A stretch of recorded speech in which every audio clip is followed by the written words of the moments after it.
I was visiting this couple in the neonatal unit at the hospital. Their son had been born with some serious complications, and the doctors didn't know if he was going to make it. Now, the neonatal unit, it's these large rooms, and about every 10 feet are these clear plastic boxes, and in each one of them are these tiny babies. I mean, some of them are 3 and 4 pounds, and they're fighting for their lives. And I stood over the clear plastic box that had this couple's son in it, and he's got these tubes and wires coming out of his chest and his stomach and his mouth and his nose, and I prayed, and I asked God to heal him. And then I found out later that all kinds of people were praying for him, and he hung on for a little while, but he didn't make it, and he died. And then soon after that, I ran into this woman that I've known for quite a while, and she told me that her granddaughter had just been diagnosed with this rare heart condition that not very many babies survive. And so the family all started praying, and then they took her in for another round of tests. And after that round of tests, the doctor said to the family, I can't really explain it. I mean, I'm an authority on this particular rare heart condition, and I don't know what else to say, but I can't find anything wrong with her. She's healed. What do you do with that?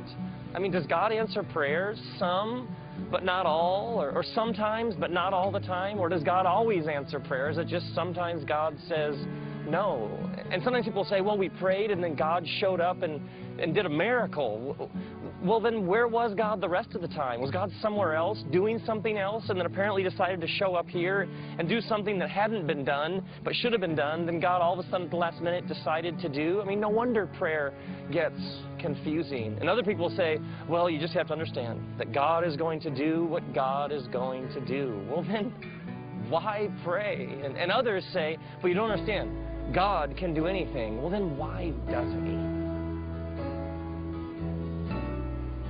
Now, the biblical accounts of Jesus' life tell us that on the night he was betrayed, he was in the garden with his disciples praying.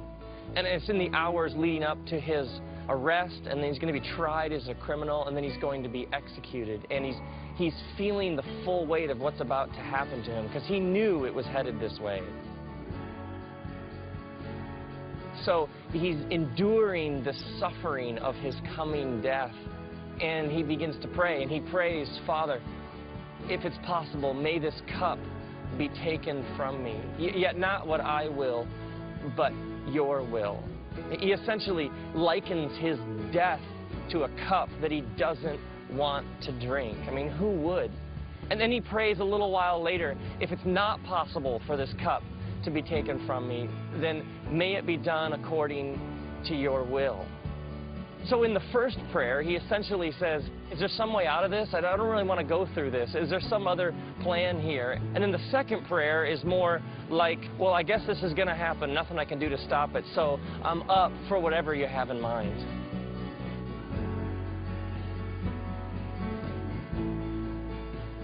Now, to understand why Jesus prays like this, we have to understand that Jesus took very seriously the creation poem, Genesis, that the Bible begins with. And in this creation poem, God creates, but God creates things that are capable of creating more. And so God creates trees, but then gives trees the ability to create more. God creates animals and plants and fish, but then empowers them to create more. And then God creates people and gives them the ability to create more. So everything in creation is essentially unfinished. God leaves the world unfinished and invites people to take part in the ongoing creation of the world. Now, when you create, you always run the risk that what you've created won't turn out how you wanted it to. It may go a different direction. It may not be everything you intended it to be. It may veer off course, and it may break your heart. And so this creative energy, this divine creative energy that brought everything into existence, it takes great risk in creating everything you intended it to be. It may veer off course, and it may break your heart. And so this creative energy, this divine creative energy that brought everything into existence, it takes great risk in creating, but at the same time, it works in a very specific way. It brings order out of chaos. So the Genesis creation poem says that it was wild and waste, chaos and void, and out of this, God began the endless process of bringing design and order and beauty. And so when Jesus prays, he's tapping into this divine creative energy that made everything.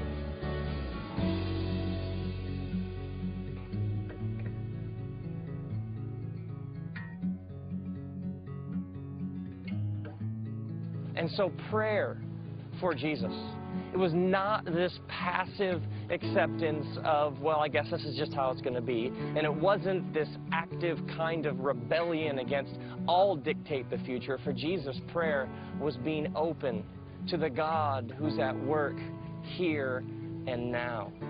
But to be open to the creative working of God in the world here and now, you have to be honest. So when Jesus is saying things like, is there any way for this cup to be taken so I don't have to drink it? He's being brutally honest with God. God, I don't really want to go through this. Like it says in the book of Psalms, chapter 13, where the writer says, God, how long will you forget me forever? How long will you hide your face from me? Jesus came from a long tradition of people who saw prayer as brutal honesty with God.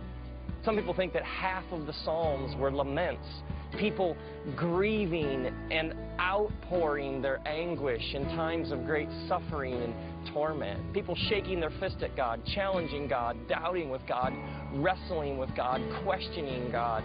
God can handle what you're thinking. God can handle how you're feeling. God can handle what you're saying. Prayer, if it's anything, is truth. It's being honest with your Maker. But for Jesus, it wasn't just honesty that's going on in the garden when he's praying to his Father. But Jesus' questions assume that he is going to be involved in some way in the answer. Jesus' assumption is there's some role for him to play in this creative, ongoing work of God in the world. And some people pray and they say, well, God just didn't answer my prayer, but maybe they were the answer to their prayer. Don't ask God to feed someone who's hungry if you have plenty of food. Like it says in the book of James, the prayer of a righteous person is powerful and effective. Somebody who believes that the God who created the universe is at work here and now, and somebody who's open to that, somebody who's aware, who's watching, who's listening, somebody who's looking for their role to play in the ongoing creation of the world, well, that is going to be powerful. Prayer isn't just like a formality or some sort of list or some sort of rote ritual that you just have to get through so that you can get on with your day. Like it says in the New Testament, pray unceasingly. Prayer is your whole posture towards life. It's way more than just words. It's the whole way that you see everything going on around you. And so prayer is being still, it's meditating, it's reflecting, it's listening, it's waking up, and it's when you never stop asking the question, what is God up to right here, right now, and how can I be a part of it? God's desire is that the divine energy that made the world would flow between us and in the process draw us closer together. Prayer is tapping into the same energy that formed the universe. That's why people say that they can feel prayers. It's because we can. Praying connects us to the people and things we're praying for. Prayer enlarges our perspective.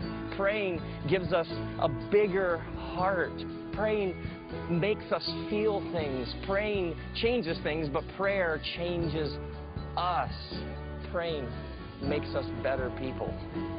So when people ask all sorts of questions, why didn't God do this? Why did God do this? Why did God show up then? Why did God make a miracle happen there? Why did God say yes to this prayer and no to this prayer? I don't know. Standing over that clear plastic box, watching that little boy fighting for his life, I don't know why some situations go one way and some situations go another. But I do know that you and I can be open to the new thing that's coming into being. Not my will, but yours be done.